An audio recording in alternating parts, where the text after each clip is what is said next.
Salut, on va écouter l'argument de quelqu'un qui veut prouver l'existence de Dieu. Si vous dites, par exemple, je ne vois pas Dieu, c'est pourquoi je n'y crois pas. Vous savez, la science ne parle pas du surnaturel.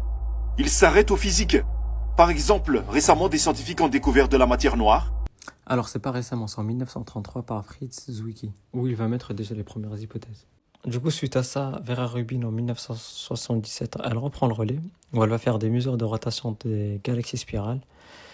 Du coup, elle va découvrir que les étoiles tournent trop vite dans les zones externes, ce qui s'explique que c'est une grande quantité de masse invisible entoure les galaxies.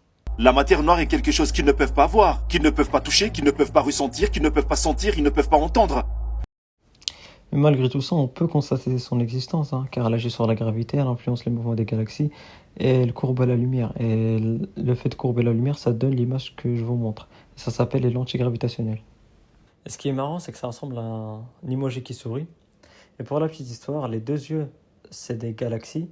Et ce qui fait le contour du visage avec la bouche, c'est aussi des galaxies, mais dont la lumière a été déformée par la matière noire plus la matière visible. C'est donc la même chose pour Dieu. Pouvez-vous voir Dieu? Non. Peut-on toucher Dieu? Non. Pouvez-vous sentir Dieu? Non. Pouvez-vous entendre Dieu? Non. Pouvez-vous voir Dieu? Non. Mais vous refusez qu'il existe. Mais c'est la même chose pour la matière noire. Ce qu'il nous fait là, ça s'appelle le sophisme de la fausse analogie. En gros, il compare deux choses différentes pour en tirer une conclusion trompeuse. Et du coup, pourquoi c'est une mauvaise comparaison? Tout simplement parce que Dieu, c'est pas prouvé scientifiquement, alors que la matière noire, c'est prouvé scientifiquement. On peut pas la voir, mais c'est prouvé scientifiquement. Tout simplement parce qu'on peut faire des expériences qui peuvent nous la prouver. Alors que Dieu, ça n'a jamais été prouvé. Du coup, comparer deux choses dont l'une est prouvée et l'une n'est pas prouvée, c'est une fausse comparaison.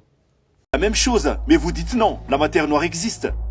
Mais quel genre de contradiction s'agit-il? D'abord, Dieu n'existe pas parce que je ne peux pas sentir, le toucher, ressentir. Mais la matière noire, oui. Contradiction. Pourquoi avez...